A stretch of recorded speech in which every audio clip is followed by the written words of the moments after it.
friends. This is another episode of the program Empire of Lies, in which we discuss manipulation and disinformation in the Russian media, when war becomes realism. Once again, the Russian program 60 Minutes aired more than just opinion.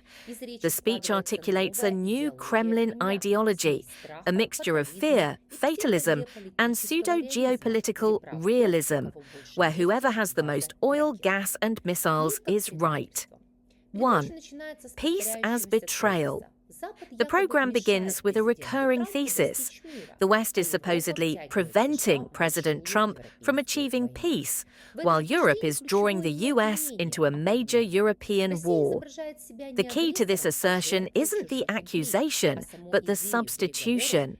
Russia portrays itself not as the aggressor, but as the victim of foreign intrigue, and the very idea of negotiations as a tool of pressure manipulated by European instigators.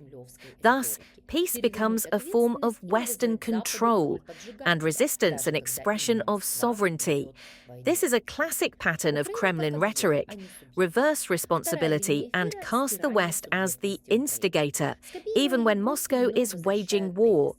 2. Ukraine as an object, not a subject. The second line of the broadcast is the erasure of Ukraine's subjectivity. Skabieva and her guests once again return to the thesis: Ukraine never existed, and its statehood is a temporary anomaly. This is not a historical error, it is the ideological basis of the war. If there is no state, then it can be corrected by force. If its borders are artificial, then they can be moved. If its people are lost, then they can be rescued. This is how the rhetoric of permitted violence is formed. For domestic viewers, it justifies any military action, and for external viewers, it creates a moral alibi.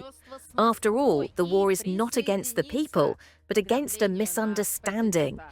According to Sky News, US President Trump intends to persuade Beijing to abandon its partnership with Moscow and join the pressure on the Russian president at his upcoming meeting with Chinese President Xi Jinping.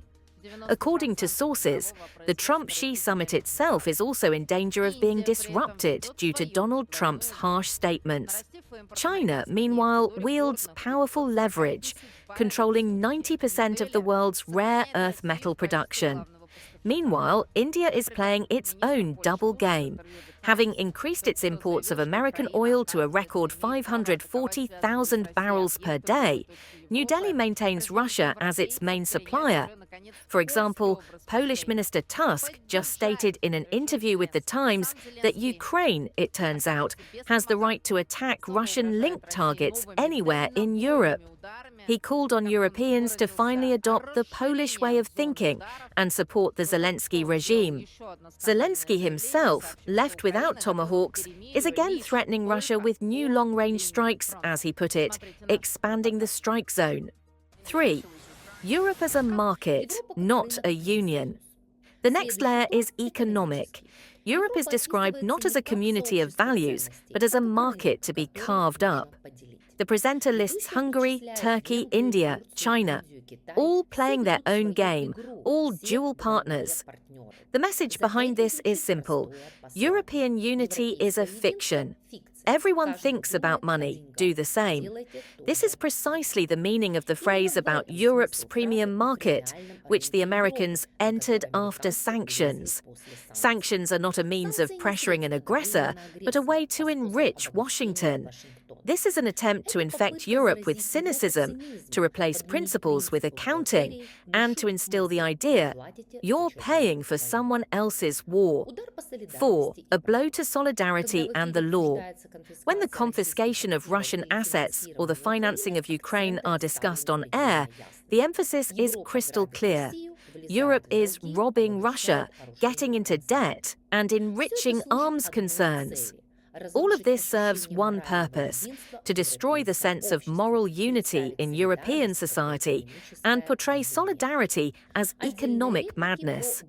Some remarks about the deindustrialization of Germany or the collapse of the EU create the illusion of inevitable collapse, as if supporting Ukraine is tantamount to European suicide.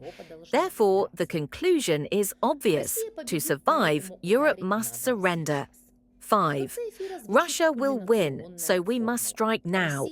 At the end of the broadcast, the climactic formula is heard: Russia will win anyway. Europe is weak. Better to strike now while it's not ready. This is no longer propaganda, but psychological mobilization. The talk of 2029, when Europe finally arms itself, is a justification for escalation, preparing the audience for a new phase of war. Such a statement doesn't simply threaten, it makes aggression the norm of the future, part of a realism to which we should supposedly get used to. This was the program Empire of Lies. See you soon.